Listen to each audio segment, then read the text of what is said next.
हमारी पहली खबर, मजदूरों के लिए दूसरे राज्यों में भी चलेगी ट्रेन, रेलवे किराया भी वसूलेगा। जी हां, एक दिन पहले तक केंद्रीय गृह मंत्रालय ने केवल बसों के जरिए ही दूसरे राज्यों में फंसे प्रवासी मजदूरों को लाने के लिए बात की थी, लेकिन अगले ही दिन अपने फैसले को पलट दिया। ताज़ा फैसले के मुताबिक रेलवे दूसरे राज्यों में फंसे प्रवासी मजदूरों के लिए भी स्पेशल ट्रेनें चलाएगी। गृह मंत्रालय ने आपदा प्रबंधन अधिनियम में 2 दिन में दूसरी बार संशोधन करते हुए इसका रास्ता साफ किया।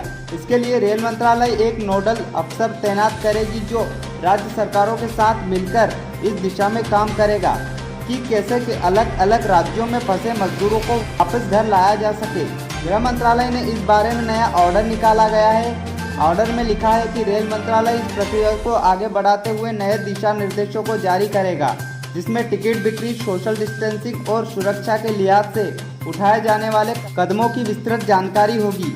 हमारी अगली खबर, कब और कहां से चलेगी ट्रेन, कितनी जगह रुकेगी, रेलवे ने जारी की पूरी लिस्ट। कोरोना वायरस के संकट और देश में लागू लॉकडाउन की वजह से थमा हुआ रेलवे का चक्का एक बार फिर से घूमने के लिए तैयार है। मंगलवार से एक बार फिर रेल सेवा शुरू हो रही है। रेल मंत्रालय की ओर से दिल्ली से शुरू होने वाली सभी 15 ट्रेनों की टाइमिंग जारी कर दी गई है। ये ट्रेन देश में अलग अलग शहरों में 15 शहरों में जाएगी और जोड़ी के हिसाब से चलेगी। सोमवार शाम 4 बजे से बाद इन ट्रेनों की टिकट की बुकिंग भी शुरू हो गई है। रेलवे की ओर से संशोधित शेड्यूल जारी किया गया है। उसके अनुसार दिल्ली में बंगाल के हावड़ा के लिए रोजाना ट्रेन 12 मई को हावड़ा के शाम 5 बजे से रवाना होगी, जो कि 10 बजे पहुंचेगी। वहीं दिल्ली शाम 4 बजे 55 मिनट पर रवाना होगी और अगले दिन 9 बजे 55 मिनट पर हावड़ा पहुंचेगी।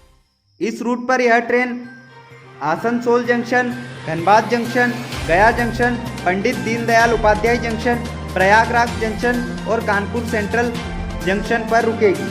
दिल्ली राजेंद्र नगर से बिहार के लिए राजेंद्र नगर रेलवे स्टेशन से नई दिल्ली के लिए 7:20 पर ट्रेन रवाना होगी, जो अगले दिन 7:40 बजे पहुंचेगी।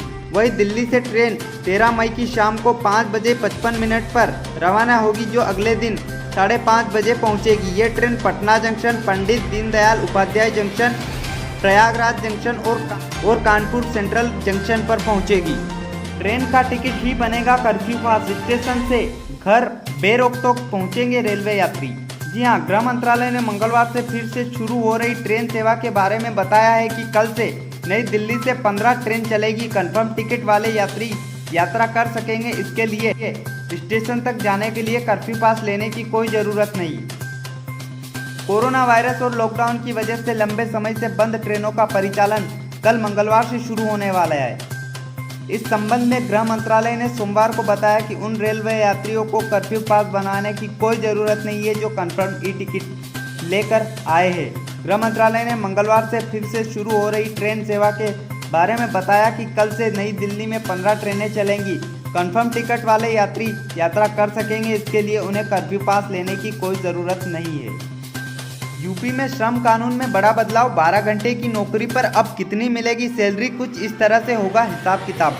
कोरोना वायरस की रोकथाम के लिए लगाए गए लॉकडाउन की मार उद्योग धंधों पर पूरी तरह से पड़ी है।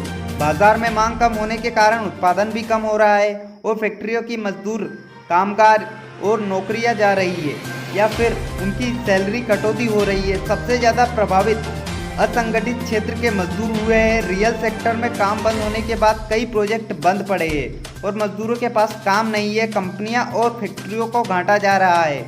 उद्योग धंधों को इससे उबारने के लिए उत्तर प्रदेश की योगी सरकार ने अगले 3 सालों तक श्रम कानून में छूट देने का फैसला किया है, जिसके विरोध में विपक्ष साथ साथ RSS से जुड़े भारतीय मजदूर संघ ने किया है।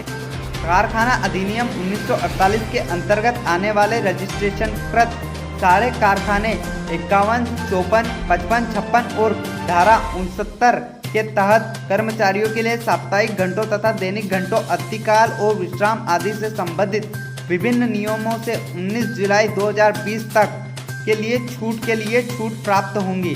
जारी आदेश के मुताबिक कोई कर्मचारी किसी भी कारखाने में प्रतिदिन 12 घंटे और सप्ताह के 72 घंटे से ज़्यादा काम नहीं करेगा।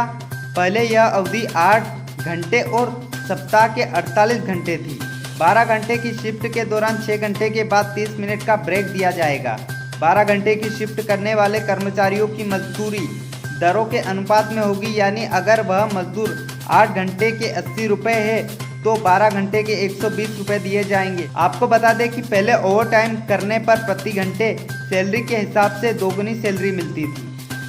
आइए जान लेते हैं देश भर में कोरोना वायरस के ताज़ा आंकड़े। जी हाँ, देश भर में अभी तक 67,152 लोग कोरोना से संक्रमित है। वहीं 20,917 लोग इस बीमारी से ठीक हो चुके थे। वहीं 2,206 लोगों की इससे जान चली गई है। कोरोना वायरस से अभी तक सबसे ज़्यादा केस महाराष्ट्र में है। महाराष्ट्र में 22,171 लोग कोरोना से संक्रमित है। वहीं 832 लोगों की जान जा चुकी है। गुजरात में 8,194 लोग कोरोना से संक्रमित है। वहीं 493 लोगों की जान जा चुकी है। तमिलनाडु में 7,204 लोग कोरोना से संक्रमित है। वहीं 47 लोगों की जान जा चुकी है। वही बात करें दुनिया भर की, तो दुनिया भर में 40 लाख लोग कोरोना से संक्रमित है। वहीं 10 लाख लोग इस बीमारी से ठीक हो चुके हैं। इससे मरने वालों की संख्या 2,83,000